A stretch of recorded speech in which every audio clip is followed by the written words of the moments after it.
Hello, hello, hello, hello, hello, hello, hello, everybody. I hope that you guys are doing really, really good and a very, very, very beautiful good morning.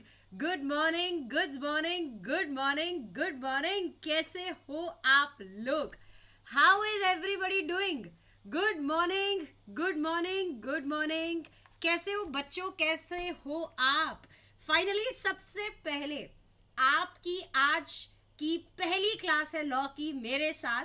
तो सबसे पहले मुझे आपको congratulations करने का मौका नहीं मिला, तो कॉन्ग्रेचुलेशंस एवरीबडी, आप सबका सीए फाउंडेशन क्लियर हो गया है। आप सीए इंटर की जर्नी को आज ऑफिशियली स्टार्ट कर रहे हैं, तो congratulations. Good morning, good morning, good morning, good morning. आ जाइए, आ जाइए, आ जाइए। तो आज है हमारी पहली पहली पहली क्लास। वाओ, मैं बहुत एक्साइटेड होती हूँ जब भी ये नए बैच स्टार्ट होते हैं। थ्रू आउट द क्लास सबसे पहले मैं आपको एक चीज बताना चाहती हूँ, मेरी एनर्जी रहेगी ओपी, और मैं चाहती हूँ आपकी एनर्जी भी मेरे साथ क्या रहे, ओपी। ठीक है, तो अपने को सेम एनर्जी लेवल मेंटेन करके रखना है through out the session, through out the classes, through out the batch. और आज की क्लास में आपका सबसे पहले बहुत बहुत स्वागत है।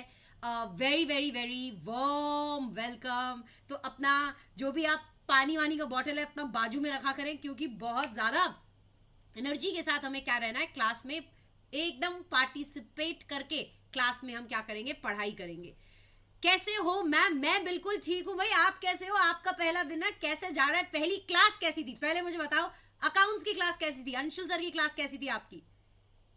Awesome, good. आज पता चला होगा ना अकाउंट्स में क्या क्या पढ़ने वाले हो, सीए इंटर में क्या क्या होने वाला है। आज पढ़ा होगा आप लोग ने, देखा होगा अपने सिलेबस को। देखो, ये जो पहला दिन होता है ना, पहले दिन की ना फीलिंग ही कुछ और होती है, क्योंकि पहले दिन ना जब आप सीए इंटर की जर्नी में जब आप एंटर करते हो, आपकी जर्नी जब स्टार्ट होती है, तो आपको पता नहीं होता आपका सिलेबस कैसा है, आप क्या क्या इसमें कवर करने वाले हो, किन किन चीज़ों को कवर करोगे। तो it's a very interesting thing to know. पहले दिन में आपको सब टीचर्स सब कुछ बताने वाले हैं। जैसे मैं आपको अभी लॉ का करवा रही हूँ, पूरा का पूरा इंट्रोडक्शन मैं आपको दूंगी। साथ ही साथ आपके निशांत सर टैक्स का बताएंगे, प्रणव सर कॉस्टिंग का बताएंगे। So today is a day जहाँ पे आपको सब पता चलेगा कि सीए इंटर में आप क्या क्या करेंगे, किस तरीके से क्वेश्चंस पूछे जाते हैं एग्जाम में, हमारी एग्जाम ओरिएंटेड अप्रोच रहेगी, कैसे पढ़ाई करनी है, क्या करना है। बाकी हम सब टीचर्स तो आपके साथ बने हुए ही हैं, आपको पता है।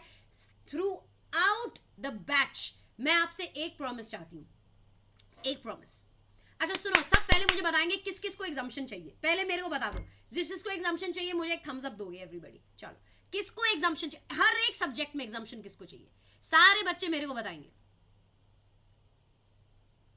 सबको एग्जाम्शन चाहिए? अरे वाह, ऑफ कोर्स सबका ये ड्रीम होता है कि उन्हें एग्जाम्शन मिले, एआईआर आए, ऑल इंडिया रैंक आए, ऑल इंडिया रैंक आए, हर सब्जेक्ट में एग्जाम्शन आए, आप अच्छे से क्लियर करो। देखो, एक होता है ड्रीम्स हमें हमारे यहाँ रखने चाहिए, गोल्स हमारे यहाँ होने चाहिए, ताकि हम उन्हें अचीव कर सकें। We have to dream big because we need to achieve big, right? तो सारे बच्चों को सबसे पहले मैं आपसे एक प्रॉमिस चाहती हूँ। आज की क्लास में पहली क्लास है, देखो प्रॉमिस करना है आप लोगों को मुझे। चलो फटाफट मुझे एक प्रॉमिस करेंगे आप लोग। आज ये जो प्लस की क्लास है, पहली क्लास है, इसमें आप मुझे प्रॉमिस करेंगे, और वो प्रॉमिस ये है कि जितना भी मैं आपको रोज पढ़ाऊंगी, या जितना भी कोई भी टीचर आपको रोज पढ़ाता है, रोज की रोज उसे रिवाइज करना है। दैट्स इट, इतनी सी प्रॉमिस चाहिए मुझे। क्या चाहिए? जितना मैं आज पढ़ाऊंगी और जितना आप सारे टीचर्स के क्लास में जितना पढ़ने वाले हैं, रोज उतना आप, सिर्फ एक चीज आपको एग्जाम्शन दिलवा सकती है हर सब्जेक्ट में। रामबाण अप्रोच बता रही हूं मैं आपको। क्या है? जितना जो टीचर रोज पढ़ा रहा है ना, उसको उतना ही रिवाइज कर लो आपका, और जितना होमवर्क टीचर देता है होमवर्क टाइम पे करो। ऐसा नहीं है, देखो ऐसा नहीं है कि हम फेस टू फेस क्लास में नहीं है, इसका मतलब ये नहीं है कि तुम होमवर्क करोगे नहीं और ऐसे ही बोल दोगे कि अरे अरे मैडम कर लिया, ऐसे नहीं होता। देखो, होमवर्क टाइम पे करना है, क्योंकि जो बच्चा होमवर्क टाइम पे करेगा ना, और रोज जितना टीचर पढ़ा रहा है उतना भी अच्छे से पढ़ लेगा ना, आपका पार लग जाएगी। मैं बता रही हूँ, नैया पार हो जाएगी। आप आराम से हर सब्जेक्ट में एग्जाम्शन के साथ क्लियर करेंगे, राइट? ओके ओके ओके, चलिए एक मिनट।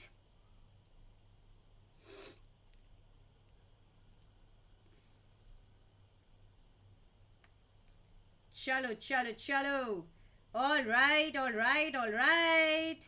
तो जितने भी बच्चे क्योंकि ये सेशन स्ट्रीम हो रहा है ऑन द यूट्यूब ऑल्सो, तो जितने भी बच्चे मुझे यूट्यूब पे देख रहे हैं, सबसे पहले मैं बच्चों में बता दूं, ये बैच जो है फॉर नवंबर 23 के बच्चों के लिए ये बैच है। तो नवंबर 23 वालों, आपके लिए ये इंट्रोडक्शन है, ये बैच आपके लिए है। और ये जो स्पेशल क्लास, ये जो आप देख रहे हैं, स्पेशली परमिशन लेके प्लस क्लास को स्ट्रीम भी करवाया जा रहा है वाईटी पे, ताकि आपको पता चल जाए कि किस तरीके का ये डेमो वीडियोस है। एक्चुअली आपको एक आइडिया लग जाएगा कि प्लस क्लास हम किस क्वालिटी की लेते हैं और प्लस क्लासेस कैसी होती है। ओके ओके ओके, चलिए, ऑल राइट। निष्ठा मैम, आपने प्रीफिक्स क्यों नहीं लगाया नाम के आगे? बेटा नाम ही काफी है, नाम ही काफी है, आ जाओ। चलिए, all right all right all right. तो okay okay okay ma'am, law teacher की राइटिंग इतनी ओपी, अरे देखो देखो, आगे आगे आगे देखो होता है क्या, आ जाइए। ऑल राइट, क्योंकि एक्चुअली क्या है ना, हम एक और चीज, अब चलो, अब आई पते की बात। जितने भी बच्चे यहाँ पे हैं जो नवंबर 23 में अपीयर करने वाले हैं, आप लोग सब, आप लोगों को मैं बहुत सारी चीजें बताने वाली हूं कि हम कैसे पढ़ेंगे क्लास में, किस तरीके से पढ़ेंगे, हमारी अप्रोच क्या रहेगी, हम किस तरीके से हर चैप्टर को कंप्लीट करके हमारे टेस्ट्स कैसे रहेंगे, हमारी राइटिंग प्रैक्टिस कैसे होगी, हम किस तरीके से प्रिपेयर करेंगे और हम रिविजन्स कैसे करेंगे। क्योंकि मैं चाहती हूं यहाँ पे जितने भी बच्चे क्लास में हैं, इनफैक्ट हम सब, पूरी की पूरी टीम हमारी, आप 4 टीचर्स देख सकते हैं जो आपको सब्जेक्ट्स पढ़ाने वाले हैं, अंशुल सर, मैं, Nishant sir and costing, and we are going to be trying our level best कि आपको हर सब्जेक्ट में एग्जम्पशन लाना है। जैसे आपने मुझे एक प्रॉमिस किया है, हमने एक दूसरे से प्रॉमिस किया है कि हम अपनी पूरी जी जान लगा देंगे इस बैच में। ये बैच इस तरीके से प्लान्ड है, प्लानिंग भी इस बैच की इस तरीके से हुई है, frequent test, frequent revisions, frequently हर चीजें आपकी टेस्ट होगी। देखो एक बात बताओ,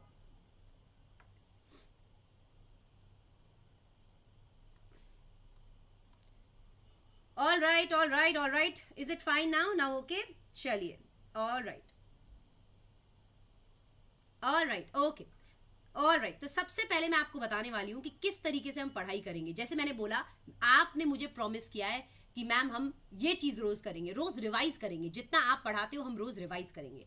वैसे ही हम टीचर्स ने एक दूसरे में चीज़ें प्रॉमिस की है कि हम चाहते हैं, हमारा ये ड्रीम है कि हमारी क्लास का एक एक बच्चा एग्जम्पशन स्कोर करे, हर एक बच्चे के एग्जम्पशन आए। सीए का कोर्स बच्चों, आज ही आप लोग ये चीज़ जान लो, सीए का कोर्स ना डिफ़िकल्ट नहीं है, बिल्कुल डिफ़िकल्ट नहीं है, आपको कहीं कोई चीज़ डिफ़िकल्ट नहीं लगेगी। बट सीए का कोर्स एक वास्ट कोर्स है। तो वास्ट कोर्स की अप्रोच कैसे रखनी है, क्योंकि क्या है, हम चीज़ें पढ़ तो लेते हैं बट हम चीज़ें भूल जाते हैं। आप चीज़ें पढ़ तो लेंगे बट चीज़ें भूल जाएंगे, तो हमें भूलने नहीं देना है, चीज़ों को फ्रेश रखना है अपने दिमाग में। और एक और चीज़, लैग, चलो मैं रिफ्रेश कर देती हूँ, 1 मिनट।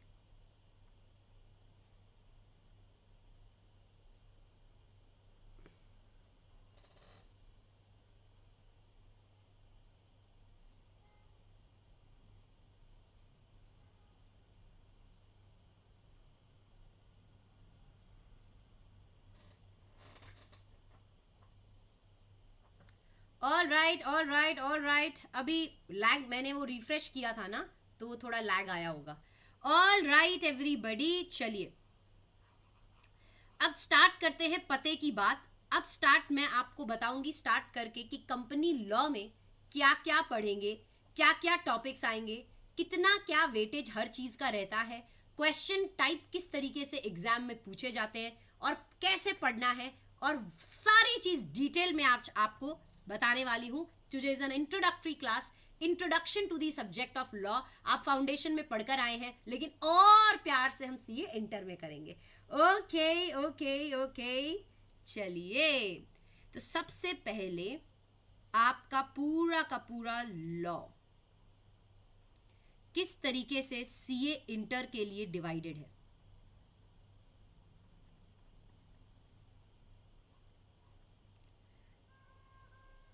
तो बच्चों आप इसमें पढ़ने वाले हैं, हाँ जी, चैप्टर 7 वापस होगा। वार्म अप वाले जो पढ़ चुके हैं, 1 मिनट, तो बच्चों आपका सीए इंटर के अंदर जो लॉ है ना, वो 2 पार्ट्स में डिवाइडेड है।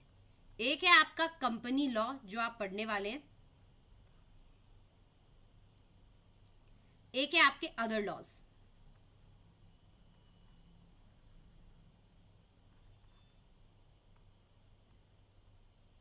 कंपनी लॉ के अंदर आपके सिलेबस में लगने वाले, एक मिनट,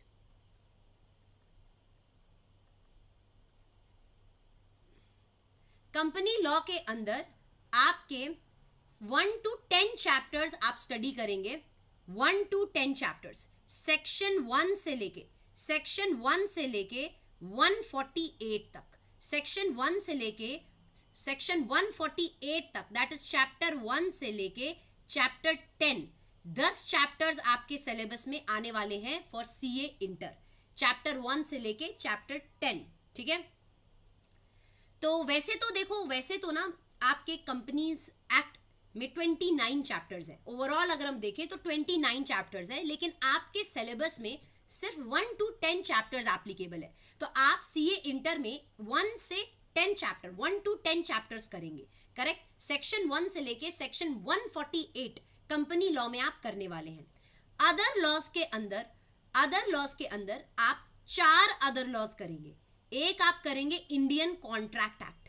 आप लोग पढ़कर आए क्या, मेरे को बताओ, फाउंडेशन में बच्चों पढ़कर आए हो कि नहीं इंडियन कॉन्ट्रैक्ट एक्ट? हाँ, इंडियन कॉन्ट्रैक्ट एक्ट पढ़े हो, और डिटेल में हम यहाँ पे पढ़ेंगे इंडियन कॉन्ट्रैक्ट एक्ट को, और डिटेल में यहाँ पे हम पढ़ेंगे। इंडियन कॉन्ट्रैक्ट एक्ट में तीन टाइप के स्पेशल कॉन्ट्रैक्ट्स अपने पढ़ेंगे। इंडियन कॉन्ट्रैक्ट एक्ट में 3 तरह के स्पेशल कॉन्ट्रैक्ट्स हम पढ़ेंगे, that is bailment and pledge, indemnity and guarantee and agency. तीन स्पेशल कॉन्ट्रैक्ट। ठीक है,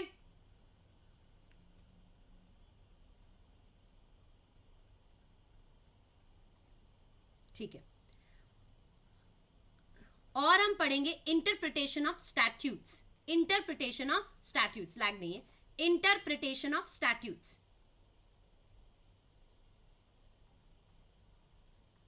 interpretation of statutes, general clauses. चलो अदर लॉज को मैं नेक्स्ट पेज पे ले लेती हूं। अदर लॉज के अंदर ना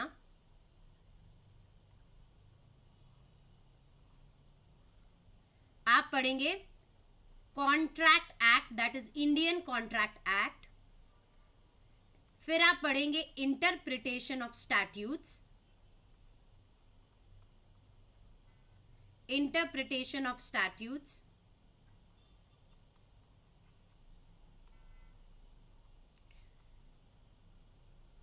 general clauses, that is general clauses act, GCA, and negotiable instrument act, negotiable instrument act, negotiable instrument act। तो ये 4 एक्ट्स हम अदर लॉज के अंदर करने वाले हैं, और कंपनी लॉ में 1 to 10 चैप्टर्स हम करने वाले हैं। लैग है क्या, एक बार मुझे कोई कंफर्म कर दो, 1-2 बच्चे प्लीज, अगर इन केस अगर लैग है, नहीं है ना। अगर आपके साइड से लैग होगा बच्चों, आप रिफ्रेश कर लो ताकि आपको पता चल जाए कि अगर हो सकता है आपकी तरफ से कोई लैग हो तो आप प्लीज उसे रिफ्रेश कर ले ताकि आपका लैग चला जाए। हो सकता है इंटरनेट एरर की वजह से कभी आ जाता है। ओके, चलिए, तो बच्चों ये रहेगा अपना सिलेबस, जिसमें आप कंपनी लॉ का जो वेटेज रहेगा 60 मार्क्स का वेटेज रहेगा फॉर कंपनी लॉ। 60 मार्क्स का वेटेज रहेगा कंपनी लॉ का, जिसके अंदर आप 1 to 10 चैप्टर्स करेंगे। 1 to 10 चैप्टर्स आपके 60 मार्क्स के कंपनी लॉ में कवर होंगे। लाइकवाइज आपका 40 मार्क्स जो होगा वो अदर लॉज के अंदर आएगा। 40 मार्क्स जो होगा वो अदर लॉज के अंदर आएगा। आपको बताया मैंने, अदर लॉज में आप 4 तरह के एक्ट्स को पढ़ेंगे। 40 मार्क्स का वेटेज रहेगा अदर लॉज का, जिसमें आप GCA करेंगे, जनरल कॉन्ट्रैक्ट एक्ट करेंगे, नेगोशिएबल इंस्ट्रूमेंट एक्ट करेंगे, आप इंडियन कॉन्ट्रैक्ट एक्ट को करेंगे, एंड इंटरप्रिटेशन ऑफ स्टैट्यूट्स को करने वाले हैं। तो 40 मार्क्स के आपके अदर लॉज रहने वाले हैं, राइट, एंड 60 मार्क्स के आपके कंपनी लॉ लेने वाला है। तो total comes down to 100 marks. ठीक है, wow, very very very very amazing. Madam एक बात बता दो यार, आपने वेटेज तो बता दिया, कैसे कैसे बाइफर्केशन होगा, आप अभी ये बता दो क्वेश्चन टाइप क्या होता है। तो अभी नवंबर 23 वाले बच्चे ध्यान से सुन लें, क्वेश्चन टाइप कैसे रहता है। तो आपके बेटा जी 30 मार्क्स के पूछे जाएंगे एमसीक्यूज। 30 मार्क्स के आपके आते हैं एग्जाम में एमसीक्यूज एंड 70 मार्क्स के आते हैं आपके subjective question. Subjective questions, wow. तो मतलब 100 में से 30 मार्क्स के पूछे जाएंगे एमसीक्यूज एंड 70 मार्क्स का आपका पूछा जाएगा सब्जेक्टिव क्वेश्चंस। दैट मींस जिसमें आपको केस स्टडी आएगी। यहाँ पे आपको कुछ डायरेक्ट क्वेश्चंस भी पूछे जाएंगे, एग्जाम में डायरेक्ट क्वेश्चंस भी आते हैं और आपके केस स्टडीज भी आते हैं। नहीं, नेगेटिव मार्किंग नहीं है, खुश हो जाओ everybody, there is no negative marking. तो ये रहेगा आपका केस स्टडी और डायरेक्ट क्वेश्चंस। 30 मार्क्स के एमसीक्यूज, 70 मार्क्स के सब्जेक्टिव जिसमें डायरेक्ट क्वेश्चंस रहेंगे और केस स्टडी रहेगा। Yes, okay. न्यू सिलेबस आप लोगों पे एप्लीकेबल नहीं है। आई होप आप लोगों को ये चीज क्लियर है। ओके।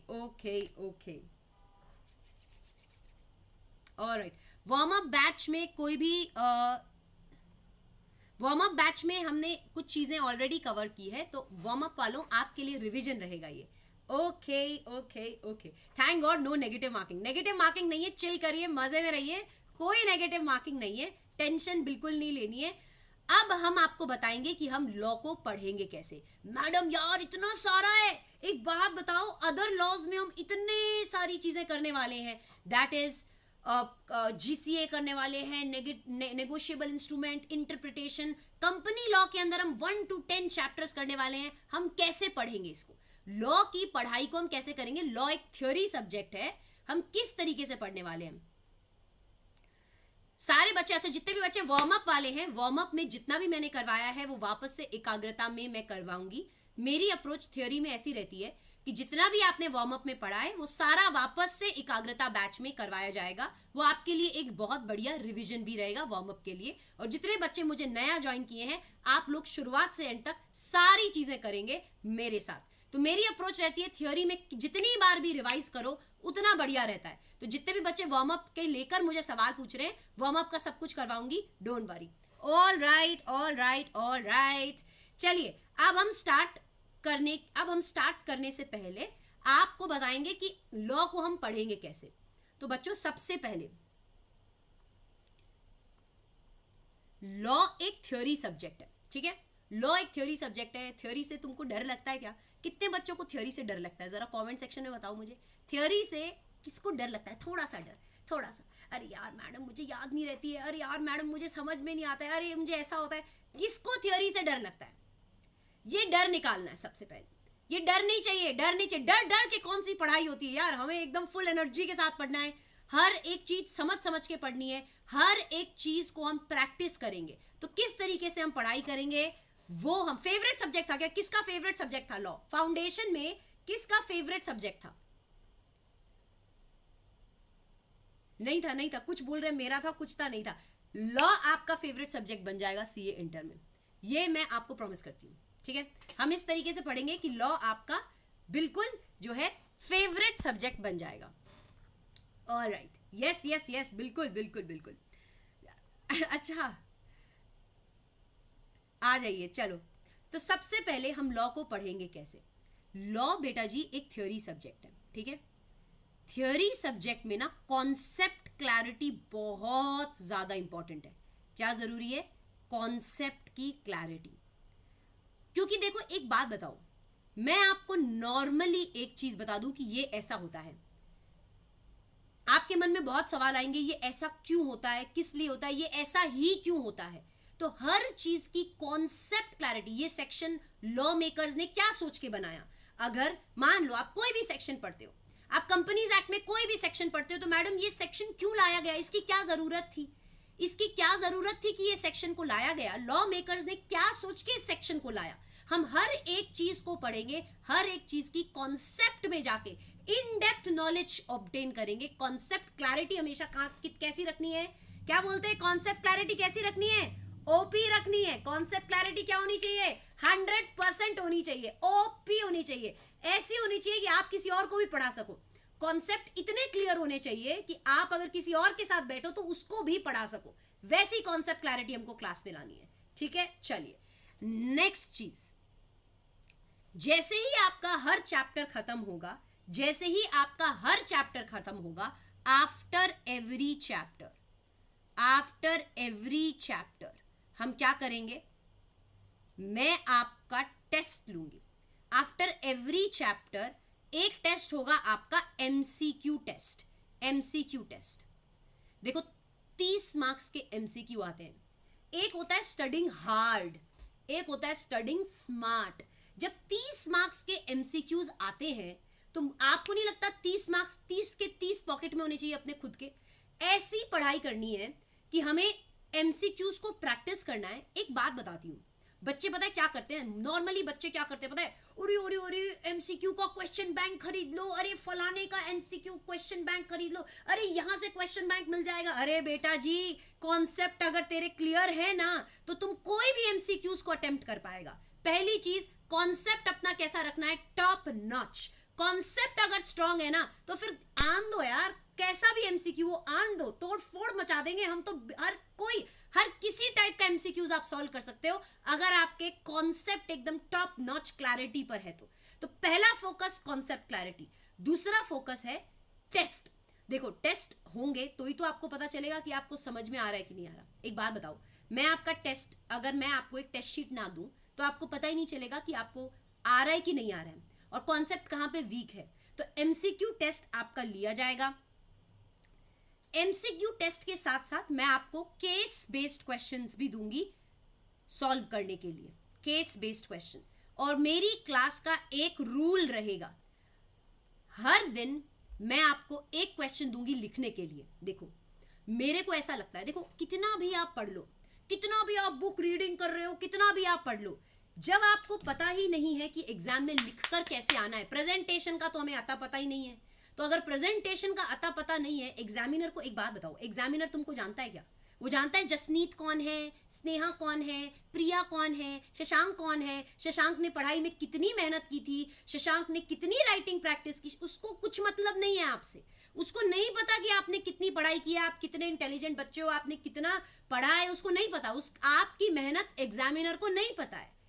उसको क्या पता चलेगा? जो 3 घंटा में जो तुम लिख कर आओगे ना, पेपर जैसा प्रेजेंट करके आओगे, उस बिहाफ पे तुमको नंबर दिए जाएंगे। करेक्ट? फिर तुमको ऐसा लगता है थ्योरी में तो नंबर ही नहीं देते हैं, लगता है उसका झगड़ा हो जाता है, उसका झगड़ा हो जाता है, हाँ उसका झगड़ा हो जाता है किसी से तो वो नंबर ही नहीं देता है, हैं? उसको अपनी वाइफ से झगड़ा हो गया होगा, मूड खराब होगा, इसलिए नंबर नहीं दिया थ्योरी में। पता नहीं कौन चेक करता है थ्योरी में। ऐसा नहीं होता बेटा, पता है हम मेहनत बहुत करके जाते हैं। थ्योरी में आप सबसे ज्यादा मेहनत करते हो, क्योंकि थ्योरी में ना बच्चों को डर, थोड़ा मन में डर होता है।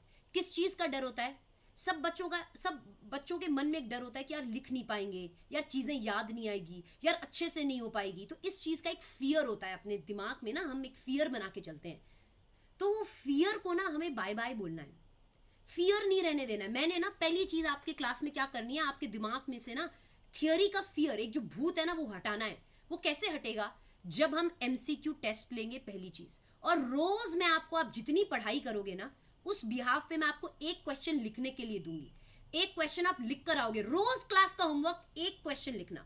तो सोचो एग्जाम में भी आपके कितने दिन बाकी है, रोज एक क्वेश्चन लिखोगे तो आप कितने सारे क्वेश्चन लिख सकते हो। आप ऑलमोस्ट 200 से 300 क्वेश्चन लिख सकते हैं, रोज एक क्वेश्चन लिखोगे। और सोचो, एक बात बताओ, सोचो 200-300 क्वेश्चन लिखने के बाद कितने अच्छे से एग्जाम में लिख पाओगे। पेपर प्रेजेंटेशन होगा, यहां पे paper will be speaking, paper अपने आप बात करेगा, आपको कुछ उसमें ना हाईलाइट करने की भी जरूरत नहीं होगी। इतना अच्छा पेपर लिख पाओगे कि वो जो चेक करेगा ना एग्जामिनर, आपका paper is going to be such a paper जो एग्जामिनर से बात करेगा। It's going to be a speaking paper कि भाई मेरे को चेक कर, देख मैंने ये ऐसा लिखा है, ये ऐसा लिखा है, ये ऐसा होना चाहिए। तो अपने को ना इस तरीके से शुरुआती दिन से प्रैक्टिस करनी है कि पेपर प्रेजेंटेशन को टॉप नॉच रखना है। मेरा फोकस इस पे रहता है बेटा। एक होता है सिर्फ ऐसे पढ़ना, एक होता है स्मार्ट स्टडी करके पढ़ना। कैसे स्मार्ट स्टडी करें? पहले ही दिन से लिखेंगे। आपको लगता है आपके पास टाइम होगा बाद में जाके, बहुत पता है बच्चों की अप्रोच क्या रहती है। बच्चों की अप्रोच पता है क्या? जनरली मैं बता रही हूँ, बहुत सारे बच्चे मुझे यूट्यूब पे भी देख रहे होंगे और आप इस बात से अग्री करोगे, और आपने भी शायद फाउंडेशन में कहीं ना कहीं इस चीज को प्रैक्टिस किया ही होगा। पता है क्या हमारी अप्रोच क्या रहती है? ए छोड़ ना यार, आज क्या ही करेंगे ना यार, छोड़ ना, जब मेरा पूरा सिलेबस खत्म हो जाएगा ना तो मम्मी प्रॉमिस, पक्की प्रॉमिस, पक्की पक्की प्रॉमिस, मैं ना एक बार पूरा सिलेबस खत्म हो जाना फिर लिखूंगा बैठ के, बहुत लिखूंगा मैं, सारी चीज लिख दूंगा मैं, पर एक बार सिलेबस तो कंप्लीट हो जाए।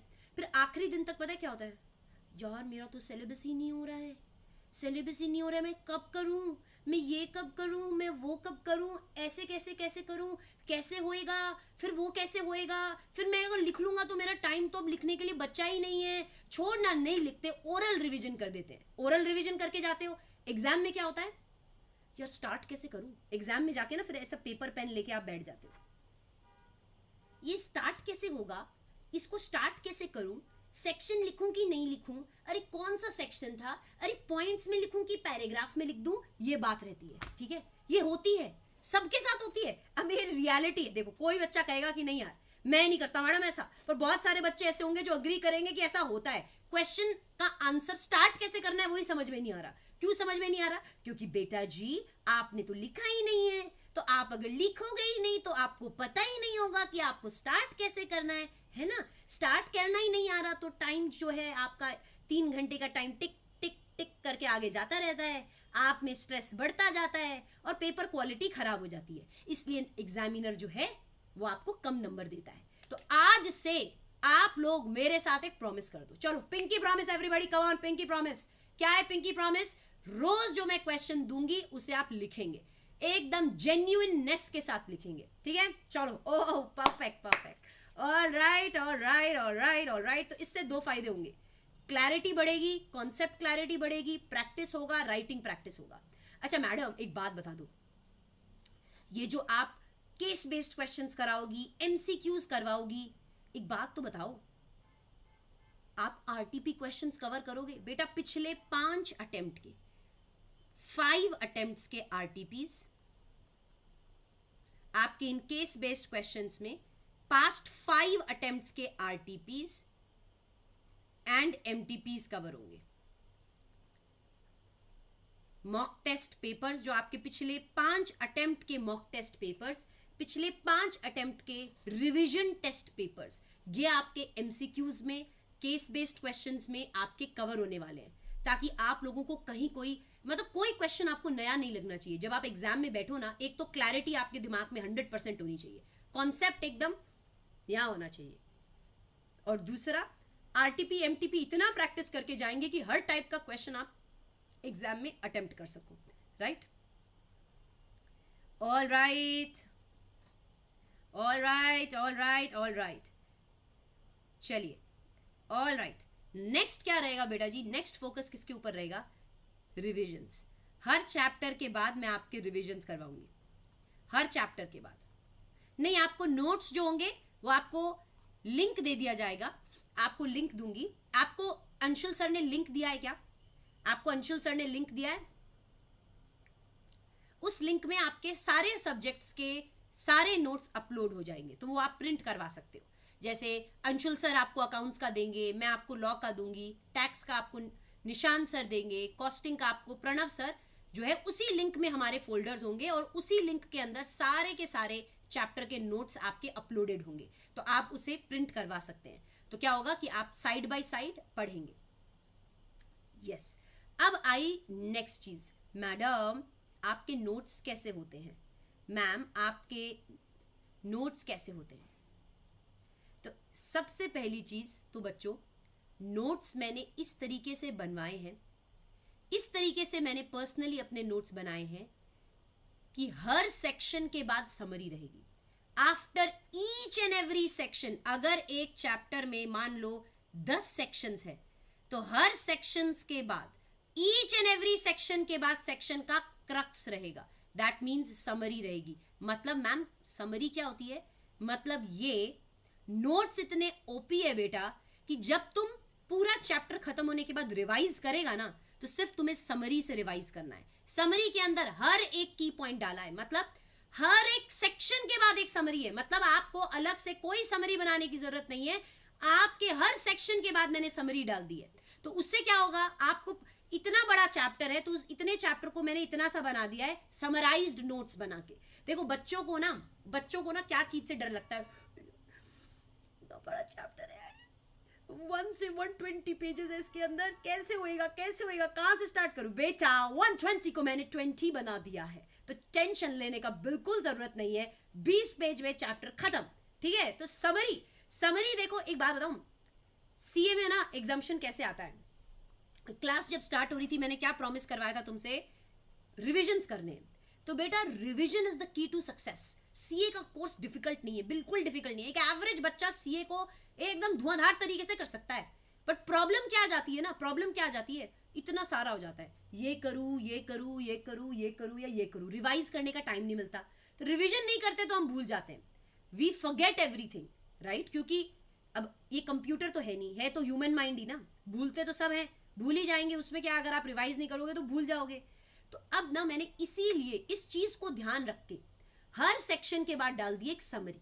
तो आपको जब रिवाइज करना है ना तो पूरे पूरे चैप्टर्स को पढ़ने की जरूरत नहीं है, सिर्फ समरी को देखो। समरी देखते ही सारी चीजें ऐसे याद आ जाएगी। समरी के अंदर चार्ट्स बने हुए हैं, प्रिंट्स हैं, अलग अलग तरीके से मैंने उनको इस तरीके से चार्ट बनाए हैं, इस तरीके से आपकी समरी को बनाया है कि one look and you understand everything. एक बार देखोगे सारी चीजें अपने आप याद आने लगेगी। तो कंटिन्यूटी में हर सेक्शन के बाद एक समरी रहेगी, ठीक है? यस। कोमल का सवाल क्या है? 1 मिनट, कौन आंसर करेगा? Do I need to cover warm up batch for law also? बेटा कोमल लेट आई ना क्लास में, लेट आई ना आप, लेट आई नहीं? बेटा कोमल, इस बात को मैंने बता दिया था, जो भी बच्चे यहाँ पे जिन्होंने वार्म अप नहीं किया है, कोई टेंशन नको रे, यहाँ पे सब करवाऊंगी ना मैं। वार्म अप में जितना हमने पढ़ा है वो वापस हम पढ़ेंगे, कोई टेंशन लेने की जरूरत नहीं है। वापस everything point A two point Z सब कवर होने वाला है इधर। सेल्फ नोट्स बना सकते हैं, वेरी गुड, अगर आप बनाओगे तो बहुत ही बढ़िया है। मैं सारी चीजें लिखूंगी क्लास में, ईच एंड एवरी चीज मैं हर एक सेक्शन को लिखती हूं मैं। देखो मेरे को ना क्या है, मैं आपको एज अ टीचर मेरी एक फीलिंग बताती हूँ। मेरे साथ क्या होता है, मेरे साथ ना मेरी हर क्लास मेरे लिए it's an emotion for me. जब तक कि क्लास में मैं हर सेक्शन को लिखती नहीं हूं तब तक मुझे ऐसा लगता है कि हर बच्चे को 100% नहीं समझा, तो मैं हर सेक्शन को लिखती हूं। वॉइस लैग आज थोड़ा सा आई थिंक लैग है ना?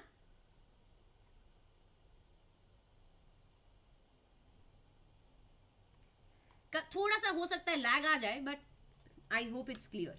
आई थिंक थोड़ा सा प्लेस चेंज की वजह से थोड़ा सा आज लैग है। I have changed a place, थोड़ा सा प्लेस चेंज की वजह से आज इंटरनेट में थोड़ा लैग होगा, बट आई होप कि मैनेजेबल हो।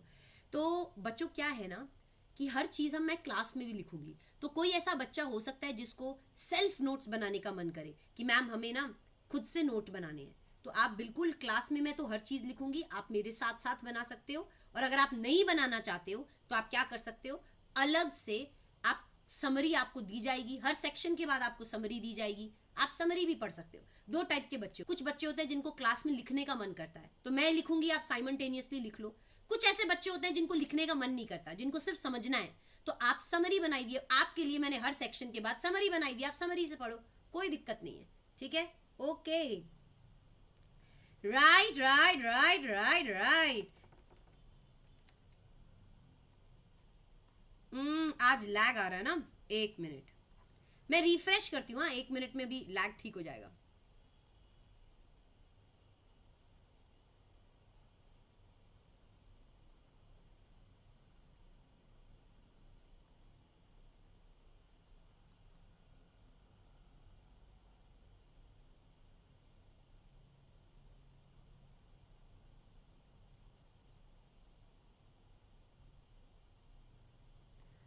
ऑल राइट, ये लैग हमारा पीछा नहीं छोड़ा आज, चलो कोई बात नहीं। ओके, ऑल राइट, तो ओके, तो ये रहेगी, आई होप आपको सब कुछ समझा कि आज क्या अप्रोच रहेगी हमारी पढ़ने की। कि देखो सबसे पहले जानना ज़रूरी है, क्योंकि बहुत बच्चों को ना बाद में डाउट आता है, मैम ये कैसे करेंगे वो कैसे करेंगे। तो पहले ही दिन जान लो हम कैसी चीज़ कैसे करेंगे, वो हम पहले ही दिन जान लेंगे ताकि कोई दिक्कत ना आए। तो आपको मैंने टेस्ट का बता दिया, हमने राइटिंग प्रैक्टिस का देख लिया, हमने रिविजन्स का देख लिया, हमने समरी का देख लिया। हर चीज़ साइड बाय साइड जैसे मैंने बोला है वैसे ही चलने वाली है। और आपको जो अंशुल सर ने नोट्स का लिंक दिया है उस लिंक में चैप्टर, हर फोल्डर आपके बन जाएंगे हर सब्जेक्ट वाइज, और उस फोल्डर में मैं आपको लॉ का पूरा नोट्स आपके डाल दिए जाएंगे, ठीक है। और साथ ही साथ आपको टेंशन लेने की क्या जरूरत है, when Baahubali team is here. I hope कि आप लोगों को कहीं कोई एक डर भी नहीं रखना है। अंशुल सर तो पता ही है आपको अकाउंट्स कैसा पढ़ाते हैं, मैं आपको लॉ एकदम टॉप नॉच पढ़ाने वाली हूँ। और आपके निशांत सर, हाँ निशांत सर आपको करवाने वाले हैं tax, and Pranav sir costing करवाएंगे। तो आपकी तैयारी जो है ब्रिलियंट तैयारी रहेगी, ओपी तैयारी रहेगी, डरने की बिल्कुल 1% भी जरूरत नहीं है। सीए इंटर से आप डर के नहीं, एक दो चीजें हैं। एक तो बच्चा थोड़ा डर के पढ़ता है, जब आप डर के पढ़ते हो ना तो ना मजा नहीं आता पढ़ने में।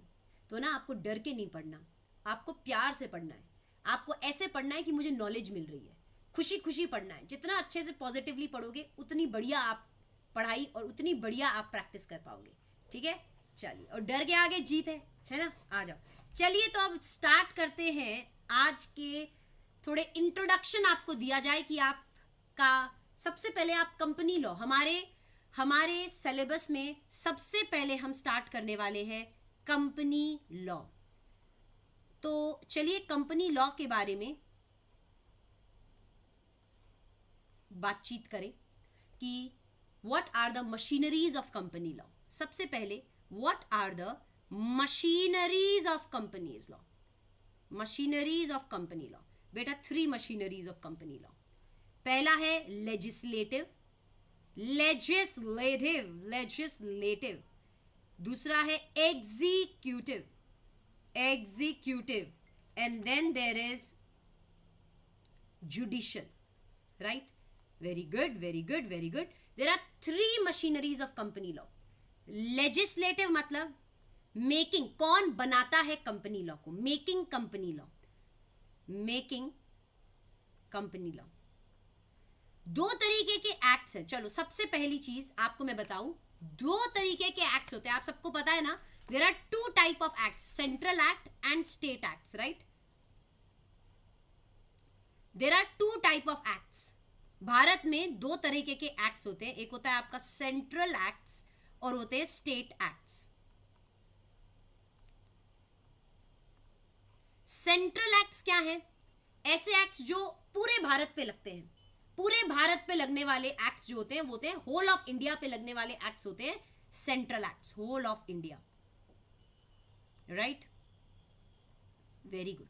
जो भी सेंट्रल एक्ट होता है ना बेटा, ये जो बिल होता है सेंट्रल, जब एक एक्ट आने वाला होता है तो उसका जो बिल होता है, सेंट्रल एक्ट का bill, both the houses of parliament में पास होना चाहिए। पहले राज्यसभा में, लोकसभा में, both the houses of parliament में बिल पास होता है।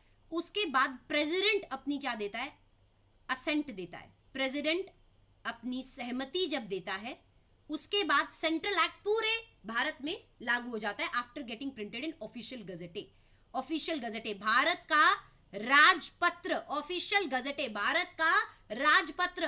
तो बच्चों सेंट्रल एक्ट क्या होता है, ऐसे एक्ट जो पूरे भारत में लगते हैं। एग्जाम्पल दो मुझे बताओ ऐसे कौन कौन से एक्ट है जो पूरे भारत पे लगते हैं। कंपनीज एक्ट, कंपनीज एक्ट क्या है, इंडिया में कहीं पे भी अगर कोई कंपनी बनेगी तो किस हिसाब से बनेगी, कंपनीज एक्ट 2013 के अंडर रजिस्टर होके बनती है, कंपनीज एक्ट 2013 के हिसाब से बनती है।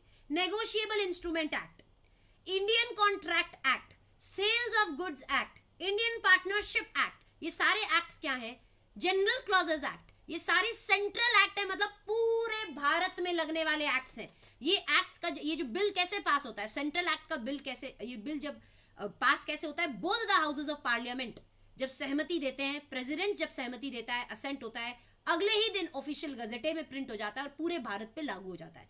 ऑफिशियल गजेटे में प्रिंट हो गया मतलब भारत पे लागू हो गया, ठीक है, ओके।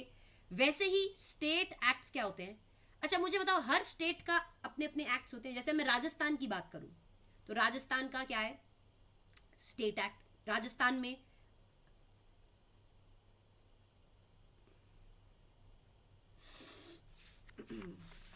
स्टेट्स में लागू होने वाले एक्ट है ना, स्टेट में लागू होने वाले एक्ट, स्टेट लॉज जिसे हम बोलते हैं, स्टेट लॉज जिसे हम बोलते हैं, इट्स ओके, स्टेट लॉज जिसे हम बोलते हैं।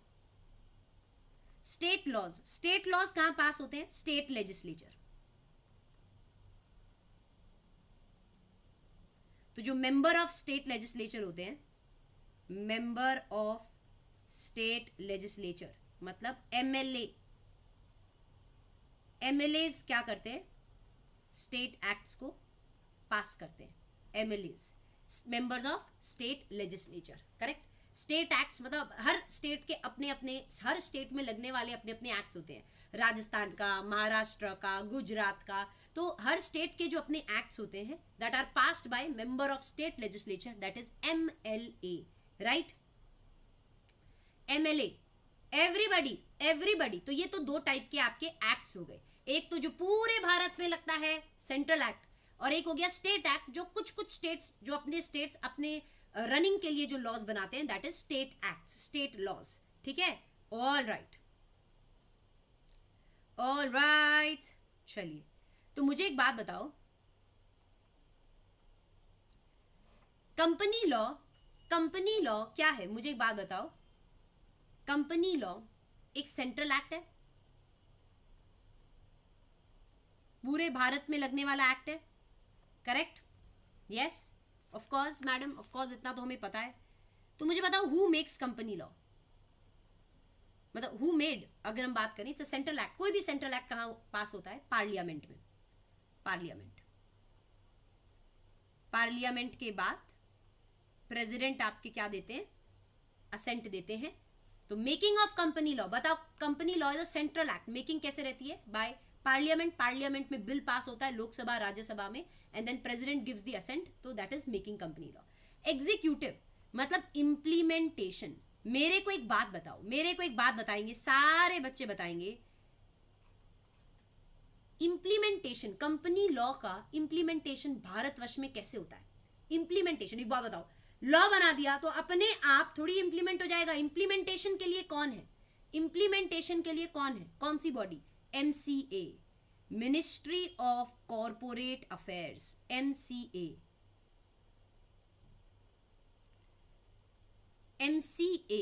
इंप्लीमेंटेशन को लेकर, इंप्लीमेंटेशन है, इंप्लीमेंट करते हैं ये कंपनी लॉ को ऑल ओवर इंडिया में, दैट इज MCA।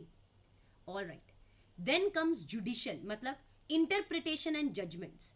अगर कंपनी लॉ को इंटरप्रेट करना हो, मान लो कहीं पे अगर कोई कंफ्यूजन है, इंटरप्रिटेशन, या अगर कोई जजमेंट पास करना हो तो कौन पास करता है? NCLT, national company law tribunal, या फिर NCLAT, that is national company law appellate tribunal, correct. तो NCLAT जुडिशियल, अगर कोई डिसीजंस लेने हो, इंटरप्रिटेशन करनी हो, तो NCLAT क्या करता है? इंटरप्रेट करता है। एग्जीक्यूटिव मतलब इंप्लीमेंटेशन, इंप्लीमेंट कौन करता है? MCA। बनाया किसने? लेजिस्लेटिव मतलब बनाया किसने?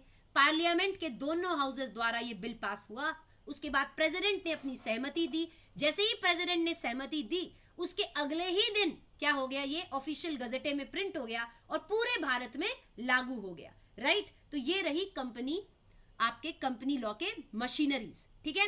सब बच्चों को, किसी को कोई डाउट? बेटा ये तो बेसिक चीज है, देखो ये तो आज इंट्रोडक्शन है तो आपको बता रही हूँ, क्योंकि कंपनी लॉ आप पढ़ने वाले हो, कंपनीज एक्ट 2013 आप पढ़ने वाले हो, तो आपको पता होना चाहिए क्या, कैसे सेंट्रल एक्ट कैसे पास होता है, और इंप्लीमेंट कौन करता है इसे, और डिसीजंस कौन लेता है। अगर इंटरप्रिटेशन को लेकर अगर कोई सवाल उठे तो उस पर डिसीजन कौन लेगा, तो डिसीजन ऐसे लिए जाएंगे, right. All right everybody, give me a thumbs up अगर सबको समझ में आ गया, ताकि मुझे सब पता चल जाए कि आप सबको समझ में आ गया। थम्स अप देने से क्या होता है? टीचर को पता चलता रहता है आपको समझ में आया कि नहीं आया, okay. Yo yo yo yo everybody, coming to the next point. Madam Bharat इतना बड़ा यार है मैडम? हाँ बेटा बोल, भारत तो इतना बड़ा है, तो MCA कैसे इंप्लीमेंट करता है यार?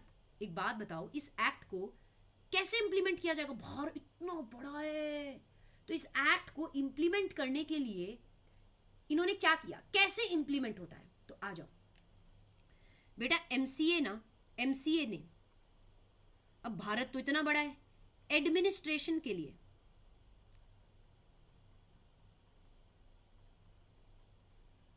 Administration of companies act, companies act को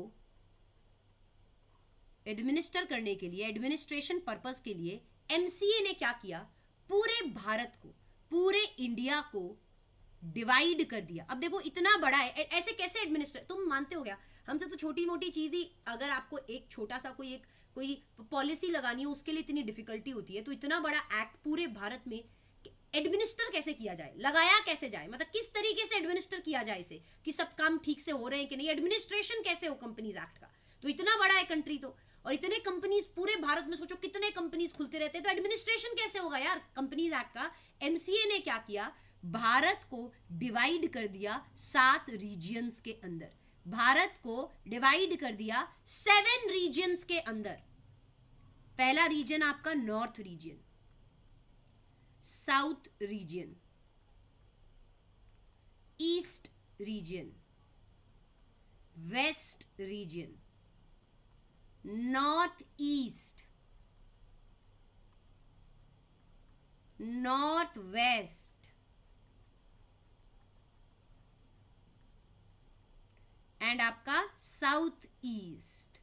तो ये 7 रीजन के अंदर भारत को डिवाइड कर दिया गया एडमिनिस्ट्रेशन के लिए, कंपनीज एक्ट के एडमिनिस्ट्रेशन के लिए। एमसीए ने क्या किया, भारत को 7 रीजन्स के अंदर डिवाइड कर दिया। अब जैसे जो नॉर्थ रीजन है, ऑफिस किधर है, दिल्ली में। साउथ रीजन का आपका ऑफिस हो गया चेन्नई, ईस्ट का है कोलकाता, वेस्ट का है मुंबई, आमची मुंबई, नॉर्थ ईस्ट में शिलोंग, शिलोंग, नॉर्थ वेस्ट में अहमदाबाद, अहमदाबाद कैसे बोलते हैं, Ahmedabad, Ahmedabad, Ahmedabad, yes Ahmedabad. South east में हैदराबाद, हैदराबाद। तो इन्होंने क्या कर लिया, 7 रीजन्स में डिवाइड कर लिया ताकि एडमिनिस्ट्रेशन को इजी कर दिया जाए। ऐसे तो कैसे लगाएंगे, तो इन्होंने क्या किया, लॉजिकली इंडिया को 7 भागों में डिवाइड कर दिया, north, south, east, west, north east, north west and south east. अब हर एक रीजन का एक ऑफिस हो गया, राइट, एवरी रीजन का एक ऑफिस हो गया, नॉर्थ का हो गया दिल्ली में, साउथ का हो गया चेन्नई में, ईस्ट का हो गया कोलकाता में। Every region is headed by an officer, हर रीजन का एक ऑफिसर है, हर रीजन को हेड करने का एक ऑफिसर है।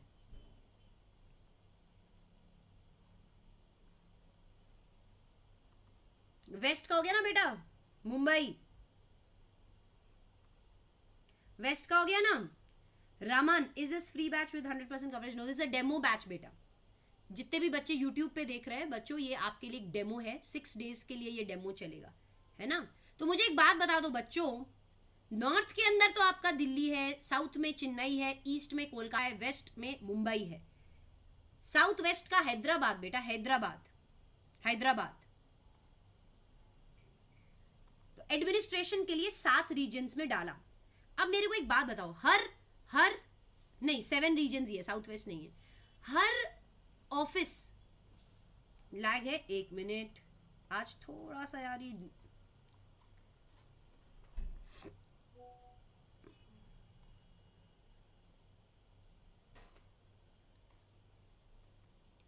तो बच्चों I think the lag is gone, हाँ आई थिंक अब गया नहीं, नाउ इट्स ओके, थोड़ा लैग आ रहा है। एक्चुअली मैंने अपना अभी थोड़ा सा प्लेस चेंज किया, आई एम ट्रैवलिंग, तो उसकी वजह से थोड़ा लैग आ रहा होगा, but I hope it is gone. Yes, चलो ओके। तो हर एक बेटा जी, हर एक रीजन को कौन हेड करता है, हर एक region is headed by RD, regional director, RD. हर एक रीजन का अपना एक ऑफिसर है which is RD, every region has an officer. आपने सुना है क्या लॉ में आरडी, आरओसी सुना है आपने? जब फाउंडेशन में आप पढ़ रहे थे आपने आरडी सुना था, रीजनल डायरेक्टर क्या होता है, आरओसी क्या होता है। तो ये क्या है मैं आपको बताती हूँ। हर रीजन का हेड कौन है, और नाम ही देख लो ना, regional director. What is regional director? Region का डायरेक्टर, रीजन का डायरेक्टर। तो हर एक रीजन इज हेडेड, इंडिया को 7 भागों में बांटा, तो हर एक रीजन का एक ऑफिसर होना पड़ा, तो एवरी ऑफिसर का क्या हो गया, every officer is regional director. तो मुझे बताओ इस हिसाब से इंडिया में कितने आरडी हुए, इस हिसाब से इंडिया में कितने आरडी हुए? अगर हर रीजन का एक डायरेक्टर है, एक ऑफिसर है, तो हर एक रीजन के कितने मतलब इंडिया में कितने आरडी हुए बताएंगे? चलो चलो चलो,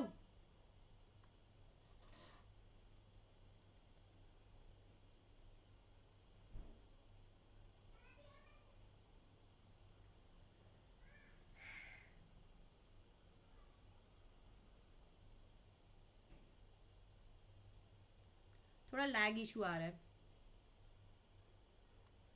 एक मिनट।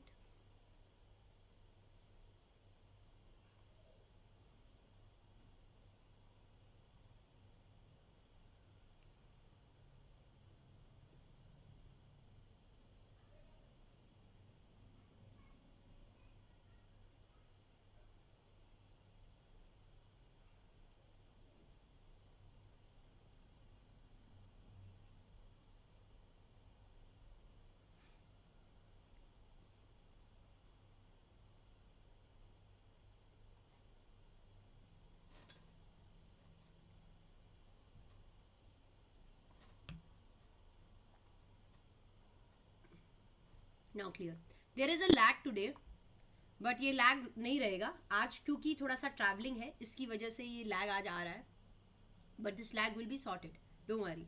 आज आई थिंक ये ट्रैवलिंग की वजह से थोड़ा लैग है,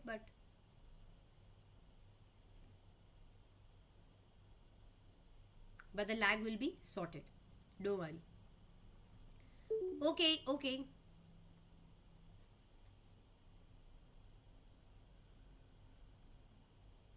everybody, is it fine now? एक minute,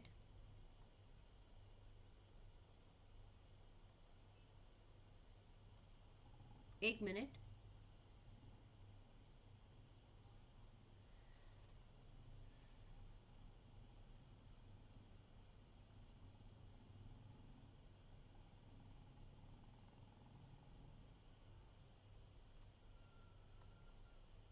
I hope it's fine now. Is it fine now?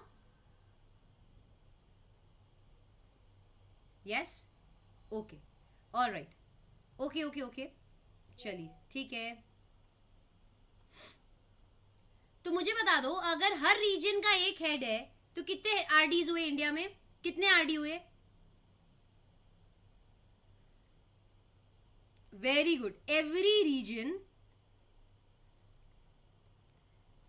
Reason has an officer. हर रीजन का एक ऑफिसर है जिनका नाम क्या होता है, आरडी, रीजनल डायरेक्टर। तो इंडिया में कितने आरडीज हुए? 7 आरडीज हो गए। कितने हो गए? 7 आरडीज हो गए। आरडीज के नीचे क्या रहता है बेटा? आरओसी। आरडीज के नीचे रहते हैं आपके आरओसी। आरओसी क्या होते हैं? Registrar of companies. Registrar of companies. India में कितने रजिस्ट्रार हो गए? 25।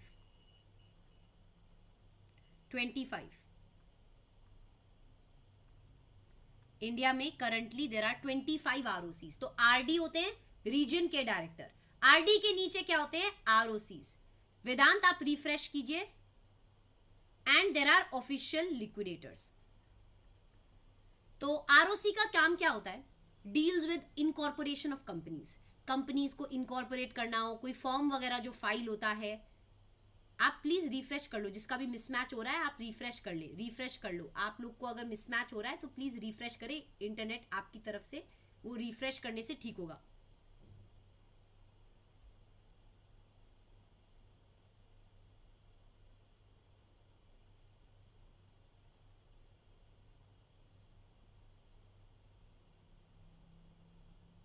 यस, ठीक है। तो देर आर 25 आरओसीज। ओके, तो आरओसीज का काम क्या होता है? आरओसी का काम क्या होता है? इनकॉर्पोरेशन करना, कंपनीज को इनकॉर्पोरेट करना, फॉर्म फाइलिंग वगैरह को लेकर। कोई भी फॉर्म आप किसके पास फाइल करते हो? आप आरओसीज के पास फाइल करते हो। तो basically deals with incorporation and running of companies. तो आरओसीज आपके पहले ऊपर आरडीज होते हैं, आरडीज के नीचे आरओसीज होते हैं, एंड ऑफिशियल लिक्विडेटर। लिक्विडेटर्स का काम क्या होता है? कंपनी को लिक्विडेट करना, deals with liquidation, deals with liquidation. Company अगर शटिंग डाउन, लिक्विडेशन मतलब कंपनी शटिंग डाउन, अगर कंपनी लिक्विडेट हो रही है या कंपनी अगर शट डाउन हो रही है तो ऑफिशियल लिक्विडेटर्स, ओएल मतलब ऑफिशियल लिक्विडेटर्स, ये लिक्विडेशन में मदद करते हैं। मतलब कंपनी जब बंद हो रही होती है, शटिंग डाउन में ये लोग क्या करते हैं?